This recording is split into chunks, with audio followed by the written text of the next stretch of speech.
Hello and welcome to learn with Jain tech. इस सीरीज के अंदर हम पीएचपी को सीखेंगे by building a small project using CRUD operations. CRUD operations होते क्या हैं उसको बाद में देखेंगे। सबसे पहले अंडरस्टैंड कर लेते हैं ये सीरीज होने किसके लिए लगी है। ये सीरीज स्पेसिफिकली उनके लिए होने लगी है जो पीएचपी सीखना चाह रहे हैं, वो भी एक प्रोजेक्ट को बिल्ड करते हुए। तो इसी सीरीज के अंदर हम एक प्रॉपर प्रोजेक्ट बनाएंगे और उसी प्रोजेक्ट को बनाते बनाते साथ साथ हम पीएचपी भी सीखते रहेंगे सारी। तो तुम लोगों को इस सीरीज के अंदर फ्रंट एंड तो ऑलमोस्ट आनी चाहिए यार, चाहे HTML CSS आती हो। सिर्फ फंडामेंटल्स भी आते होंगे ना HTML CSS के, that is more than enough. मेरा मेन एम इस सीरीज के अंदर तुम्हें फ्रंट एंड नहीं सिखाना, मेरा मेन एम ये है कि तुम लोग को बैक एंड पे काम कैसे करना है ये सिखाना है। जो लोग बैक एंड सीखना चाह रहे हैं और एक प्रोजेक्ट को बनाते हुए साथ पीएचपी को सीखना चाह रहे हैं, हम इस सीरीज के अंदर वही सारी चीजें करेंगे। So let's get started. देखते हैं कि करने क्या वाले हैं। सबसे पहले अंडरस्टैंड करते हैं पीएचपी को। वैसे तुम लोगों को पता होगा पीएचपी क्या है अगर आए हो इस वीडियो के ऊपर, लेकिन मैं फिर बताता हूँ पीएचपी क्या है। पीएचपी एक बैकएंड लैंग्वेज है। जैसे फ्रंट एंड की लैंग्वेजेस कौन कौन सी हैं, सबसे पहली कोर लैंग्वेज तो तुम्हें पता है क्या है, HTML CSS JavaScript. Front end तो तैयार हो जाता है, लेकिन उसको मैनेज करने के लिए, उसमें डायनामिक डाटा लाने के लिए, डाटाबेस के साथ इंटीग्रेट करने के लिए कोई तो लैंग्वेज लगेगी। और वहां पे कौन सी लैंग्वेज काम आती है आपके पास? पीएचपी। पीएचपी क्या एक बैकएंड लैंग्वेज है। तो अगर आप लोगों ने बैकएंड पे काम करना है, आप लोगों ने डेटाबेस से बात करनी है, तो आप लोगों को क्या सीखना पड़ेगा? पीएचपी मस्ट है। That's it, simple. पीएचपी एक सर्वर साइड लैंग्वेज है। अब क्वेश्चन आता है सर सर्वर साइड का मतलब क्या होता है? मतलब ये बगैर सर्वर के नहीं चल सकती। बगैर सर्वर के क्या मतलब? HTML CSS के लिए सर्वर लेते हो तुम लोग, या सर्वर XAMPP वगैरह पे HTML CSS का काम करते हो, या कोई अपने लोकल सर्वर पे काम करते हो? नहीं। उसको क्या करते हो, एक सिंपल सी फाइल बनाते हो, index.html style.css, अपना कोड किया, रन विद ब्राउजर, सीधा ब्राउजर पे ओपन हो जाती है, कोई सर्वर नहीं चाहिए होता। लेकिन अगर पीएचपी पे काम कर रहे हो तो तुम्हारे पास सर्वर होना मस्ट है।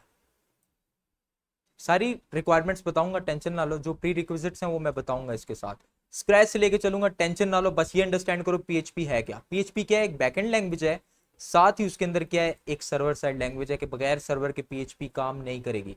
इसके लिए सर्वर इंस्टॉल्ड होना लाजमी है और सर्वर ऑन होना लाजमी है। That's it, simple. सबसे पहले तो अंडरस्टैंड कर लो CRUD ऑपरेशंस क्या होते हैं। पीएचपी का तो पता चल गया होगा, बैकएंड पे यूज कर रहे हैं। लेकिन मेनली कोई भी इंटरव्यू दोगे ना, उसमें सबसे पहला क्वेश्चन तुम लोगों से यही किया जाएगा डेवलपमेंट का, क्या आपको CRUD ऑपरेशंस रन करने आते हैं? मेनली हर लैंग्वेज में जो बैकएंड पे यूज होती है उसमें ये चार मेथड जरूर जरूर यूज होते हैं। कौन से चार मेथड्स? CRUD operations. CRUD मतलब C for create, R for read, U for update, D for delete. That's it.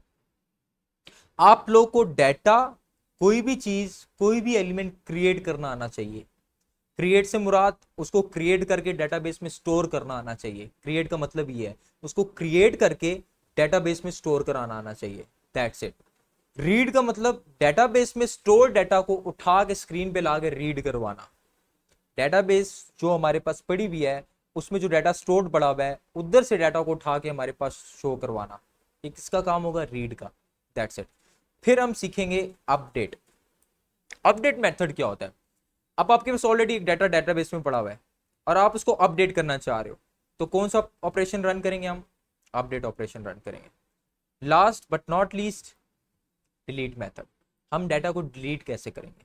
अगर आप लोग को ये चार ऑपरेशंस रन करने आते हैं तो आप लोग को ऑलमोस्ट बेसिक से कह सकते हैं इंटरमीडिएट लेवल की पीएचपी फिर आती है, क्योंकि यही चार मेथड यूज होते हैं आपके पास किसी भी प्रोजेक्ट को बनाने के लिए। कोई भी प्रोजेक्ट माइंड में ले आओ, यही चार ई कॉमर्स उठा लो, कोई ना कोई प्रोडक्ट क्रिएट हो रही है, कोई ना कोई प्रोडक्ट आपकी डाटाबेस में स्टोर्ड है, उसको रीड करके हम फ्रंट एंड पे लाके शो करवा रहे हैं। किसी ना किसी प्रोडक्ट को हम अपडेट कर रहे हैं, किसी ना किसी यूजर प्रोडक्ट, कोई भी चीज है, स्कूल में देख लो, कॉलेज में देख लो, यूनिवर्सिटी में देख लो, मेडिकल स्टोर्स में देख लो, सब में डेटाबेस में यही चार काम हो रहे हैं। या तो कोई ना कोई चीज क्रिएट हो रही होती है, या तो कोई ना कोई चीज रीड हो रही होती है, या तो कोई ना कोई चीज को हम अपडेट कर रहे होते हैं, या तो कोई ना कोई किसी चीज को हम डिलीट कर रहे होते हैं। That's it. तो हमारा मेन एम है इन चार ऑपरेशंस को सीखना। एक प्रॉपर प्रोजेक्ट बनाएंगे हम इसी चार मेथड्स को रन करते हुए। फिर आगे उसको फर्दर ऑन तुम लोग कैसे यूज करते हो, it depends on you, that's it, simple. तो सबसे पहले तुम्हें पीएचपी के लिए क्या करना है, अपने पास एक सर्वर डाउनलोड कर लेना है। कौन सा, यहां जाओ और जैम डाउनलोड कर लो, क्योंकि हमें पता है पीएचपी बगैर सर्वर के डाउनलोड होगी नहीं। जैम डाउनलोड कर लो अपने पास, सिंपल डाउनलोड जैम करोगे, इसको सिंपली यहाँ पे क्लिक करो और यहाँ से 64 बिट वाला कोई भी लेटेस्ट वर्जन अपने पास डाउनलोड कर लो।